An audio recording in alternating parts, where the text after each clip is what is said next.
Six class. कल मैंने आपको 12J एक्सरसाइज स्टार्ट कराई थी जिसमें हमने मूलधन और ब्याज के क्वेश्चन किए थे, और ये मैंने यहाँ तक आपका क्वेश्चन नंबर 5th के फिल इन द ब्लैंक्स तक आपको कंप्लीट करा दिया था। ठीक है, तो एक बार फिर से हम फार्मूले रिवाइज कर लेते हैं। इसमें मैंने आपको फार्मूला क्या समझाया था बच्चे? ब्याज गुना मूलधन गुना दर गुना आपका समय। ठीक है, यहाँ से। और इसके बाद जो मिश्र धन बनता है वो कैसे? आपका मूलधन और प्लस ब्याज मिलाकर बनता है। और इसी एक फार्मूले से हम इधर और इधर ले जाने पर प्लस माइनस से हमारे दूसरी संख्या ज्ञात आप कर सकते। जैसे मुझे मूलधन ज्ञात करना है तो क्या करूँगी मैं? ब्याज के इधर ले जाऊँगी, तो ये प्लस वाला था, इधर जाके क्या बन गया? आपका माइनस। ऐसे मुझे ब्याज ज्ञात करना है तो ब्याज आपका यहाँ रह जाएगा, मिश्र धन यहाँ पहले से, तो मूलधन इधर जाके क्या बन गया? आपका माइनस में। तो ठीक है, देखिए 6 क्लास। अब हम क्वेश्चन नंबर 6 से अपना एक्सरसाइज आगे की स्टार्ट करते हैं। वार्षिक ब्याज दर ज्ञात कीजिए। ठीक है, यदि हमें मूलधन क्या दे रखा है? 100 रुपये, समय 1 वर्ष और मिश्र धन आपका 107 रुपये। तो ठीक है, ये हमें दे रखा है। और दर, अब हमें दर ज्ञात करनी है तो हमारा फार्मूला क्या बचा हमारे पास? ब्याज गुणा 100 बट्टे में मूलधन गुणा समय। तो हम आपका ब्याज पहले निकाल लेते हैं। ब्याज कैसे निकलेगा बच्चे?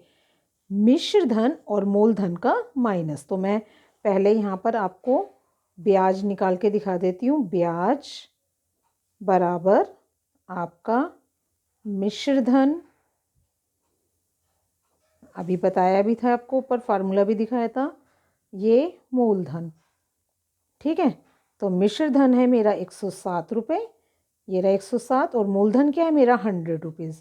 तो माइनस आपका 100, तो ब्याज कितना आ गया आपका? रुपये 7, सॉरी 107 में से 100 गए तो 7 रुपये। बस अब हम यहाँ से इसकी दर निकाल लेते हैं। दर का फार्मूला ये रहा हमारा, तो हमने यहाँ दर लिखा। ब्याज कितना निकला मेरा? ये 7 रुपये, और गुणा आपका 100। ठीक है, और बट्टे में क्या लिखना है? मूलधन, यानी आपका ये 100, और आपका समय कितना है? 1 वर्ष। ठीक है, देखो 100 से आपका 100 कट गया, बटे में 1 से कोई फ़र्क ही नहीं पड़ता, तो ये क्या बच गया आपका? 7%। क्योंकि आप ऐसे अच्छे से जानते हैं कि जो दर निकलती है वो हमारी किस में आती है? प्रतिशत में। तो हम आंसर क्या लिखेंगे?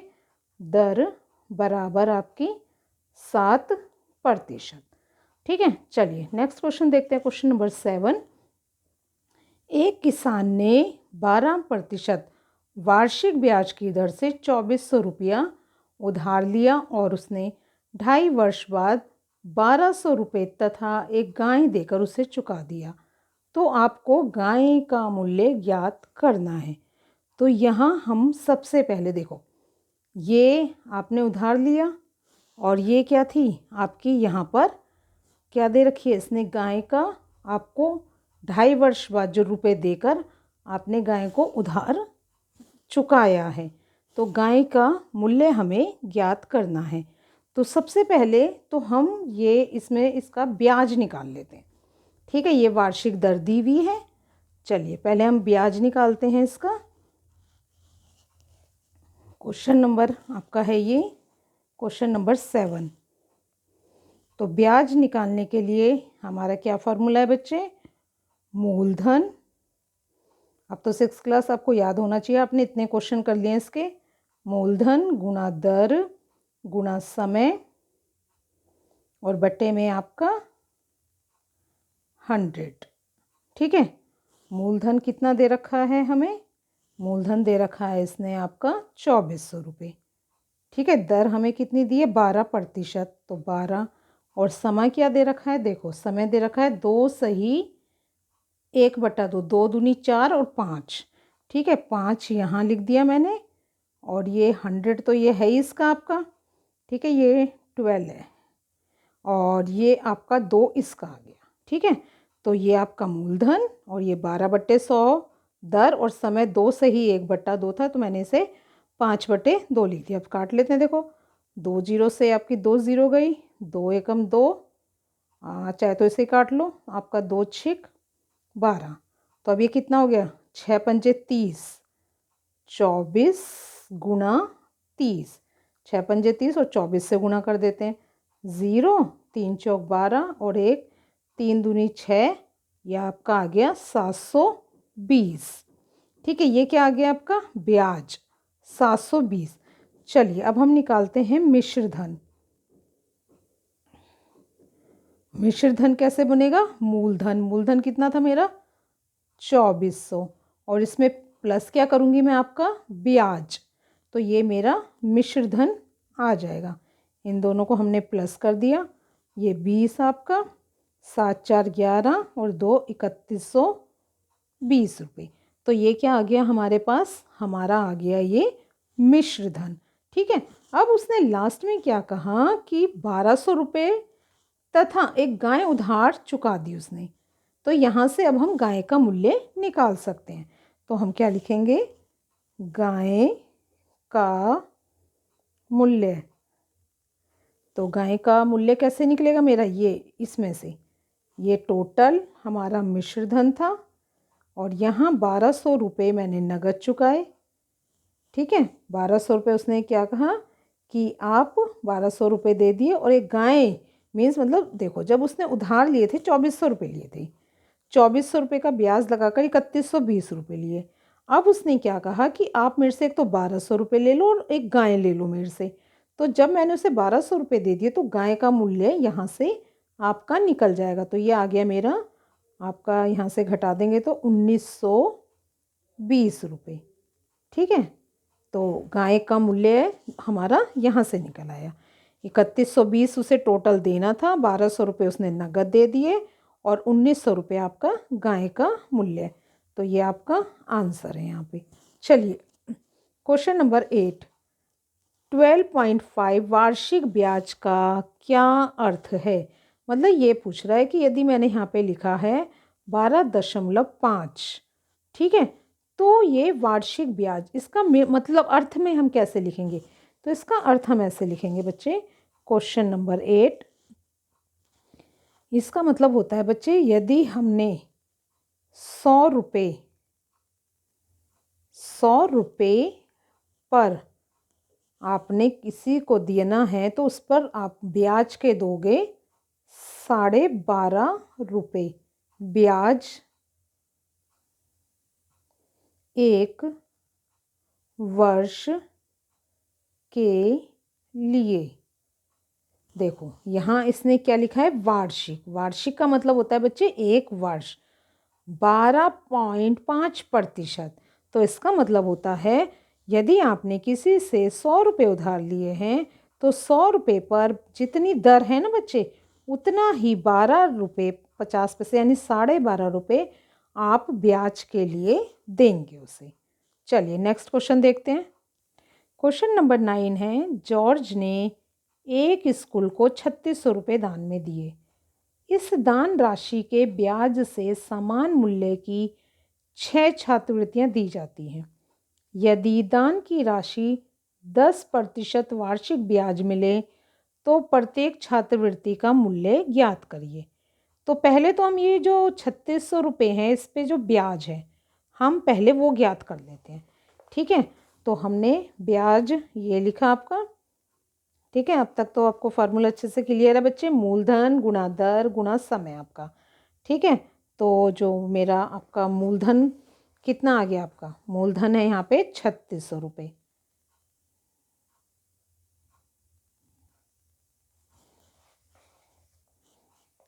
ठीक है, और ये आपका हो जाएगा गुणा कितनी दर है यहाँ पे, इसने दर दे रखी है आपकी 10%। ठीक है, तो दर हम यहाँ पे गुणा कर देंगे आपकी 10 गुणा आपका 1 वर्ष के लिए है। ठीक है, और बट्टे में कितना आ जाएगा आपका 100। ठीक है, तो ये देखो 2 जीरो से आपकी 2 जीरो कट गई, तो ये कितना 1 ज़ीरो ये बच गया और 36 रुपये ये, तो ब्याज के आपके आ गए हैं यहाँ पे 360 रुपये। तो ये आपके ब्याज के आ गए हैं। ठीक है, जब ये आपने से ही कह रहा है यदि दान की राशि पे इतना ब्याज मिले तो प्रत्येक छात्रवृत्ति का मूल्य ज्ञात करिए। तो ये कितनी छात्रवृत्ति का है? आपका 6 छात्रवृत्ति का। ठीक है, तो यदि 360 रुपये मुझे ब्याज का है तो प्रत्येक छात्रवृत्ति का मूल्य निकालने के लिए हम क्या करेंगे, प्रत्येक छात्रवृत्ति का मूल्य, ठीक है। तो 360 को हम 6 से भाग दे देंगे तो ये हमारी छात्रवृत्ति का मूल्य निकल जाएगा। 6 कम 6, 6 छिक 36, 60। तो इसका आंसर क्या आ गया आपका, 60 रुपये। तो यानी प्रत्येक छात्रवृत्ति का, ठीक है। चलिए क्वेश्चन नंबर आपका 10।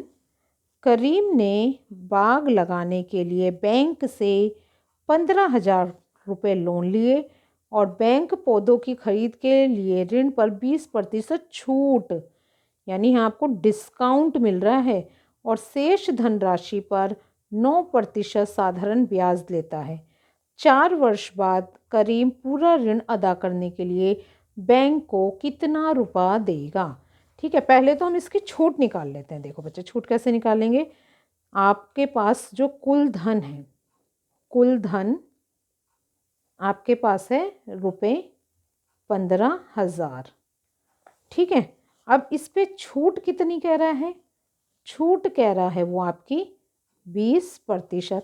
तो हम इसकी छूट निकालते हैं। तो कैसे निकालेंगे, देखो 15,000 यहाँ लिखो, 20% है ना, तो गुणा 20/100, ठीक है बेटा। ये 20% निकालनी है हमें। 2 0 से 2 0 गई, तो देखो 1 0 ये, 1 0 ये, 1 0 1 0 और 15 दूनी 30, यानी 3,000 रुपये, 3,000 रुपये की छूट हो गई। तो अब जो आपको ऋण योग्य मूल्य है वो निकालना है। तो हम क्या लिखेंगे, ऋण योग्य मूल्य, क्योंकि छूट माइनस करके तब हमें इस पे वो निकालना है बच्चे, ब्याज। तो 15,000 थे टोटल उसके रुपए, और 3,000 उसको फ़ायदा हो गया, मतलब छूट दे दी उन्होंने कि 3,000 कम पे ब्याज देना आप मुझे, तो 12,000 रुपये। तो ऋण योग्य मूल्य कितना हो गया मेरा, 12,000। तो अब हम इसका ब्याज निकाल लेते हैं। तो ब्याज बराबर 12,000 गुणा 4 साल, आपको 4 साल बाद के लिए निकालना है, और जो इसने रेट दिया है वो दिया है आपको 9%, ठीक है। तो गुणा 9 आपका, और ये 4 वर्ष के लिए, और बट्टे में आपका 100, ठीक है। देखो 2 0 से आपकी 2 0 गई, सीधा अब ये गुणा के लिए बच गया। ये आपका हो गया 12 गुणा 9 चौक 36, इन्हें दोनों को आपस में गुणा कर देते हैं। तो यहाँ आ जाएंगे आपके ब्याज के रुपए। इसे करेंगे 12 6 72, 72 का 7, 12 दूनी 24, 12 36। तो ये आपका आ जाएगा 36, यहाँ से आपका 43, ठीक है, 432 रुपये, ठीक है। ये कैलकुलेशन आप भी बच्चे चेक कर सकते हैं। तो ये ब्याज हो गया। देखो टोटल उसने लोन कितना लिया, 15,000, 20,000 की उसे छूट मिल गई, हमने माइनस कर दिया। अब 12,000 पे जो ब्याज आया है आपका ये, तो अब उसे कितना देना है बैंक को। अब यहाँ लिखेंगे बैंक को दिया धन। तो बैंक को मैं कितना धन दूंगी, एक तो ये देखो 12,000, ठीक है, और ये 432 रुपये। तो ये हमारा 12,400 आपका 432। अच्छा, इसमें देखो 2 0 कटी थी, 1 0 रह गई थी बच्चे आपकी। तो 9 चौक 36, यहाँ भी 0 आएगा बच्चे, और ये आ जाएगा 4,320। थोड़ा 0 0 का भी आप भी, है ना, मैं इसलिए कहती हूँ आप भी कैलकुलेशन एक बार चेक कर लिया करो। तो ये आ गया 12 की जगह ये आएगा आपका, दूसरी लाइन में लिख देती हूँ, 12 और 4 16, 16,320 रुपये। तो ये बैंक को कितना धन देगा, 12,000 तो इसका मूलधन, और ये ब्याज के 4,320 रुपये, तो 16,320। चलिए लास्ट क्वेश्चन देखते हैं इसका हम। किसी वार्षिक साधारण ब्याज की दर से 20 वर्षों में किसी धन का मिश्र धन 4 गुना हो जाएगा। तो कौन से धन का, ठीक है। तो यहाँ हम, जब हमें कोई चीज़ नहीं पता है और हमें वो ज्ञात करनी है, तो हम उसे x मान लेते हैं, ठीक है। तो मूलधन, मूलधन कितना हो जाएगा मेरा x, ठीक है। अब ये कितना कह रहा है, मिश्र धन 4 गुना, तो इसका 4 गुना कर देते हैं हम। मिश्र धन 4 गुना के लिए 4x, ठीक है। और समय क्या दिया है इसने मुझे, समय दिया है 20 वर्ष, ठीक है। तो बस अब हम पहले इसका ब्याज निकाल लेते हैं। देखो ब्याज कैसे निकल जाएगा हमारा, मिश्र धन में से मूलधन माइनस करके, यानी 4x माइनस बराबर कितना, 3x। ये आपका ब्याज आ गया। अब इसने हमसे यही तो पूछा है कितने, मतलब किस वार्षिक ब्याज की दर, तो हमें दर ज्ञात करनी है ना ब्याज की।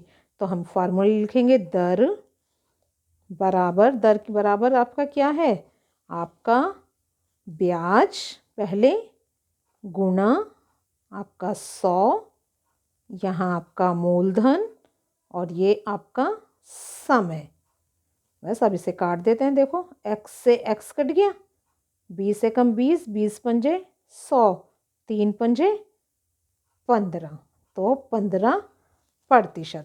तो जहाँ जिस क्वेश्चन में यदि वो पूछता है कितने, मतलब आपको मूलधन भी ना दे रखा हो, मिश्र धन भी ना दे रखा, तो वहाँ आप x मानकर उसको आराम से उसकी वार्षिक ब्याज दर ज्ञात कर सकते हैं। तो ठीक है 6th क्लास, ये हमारी एक्सरसाइज यहाँ पे कंप्लीट होती है।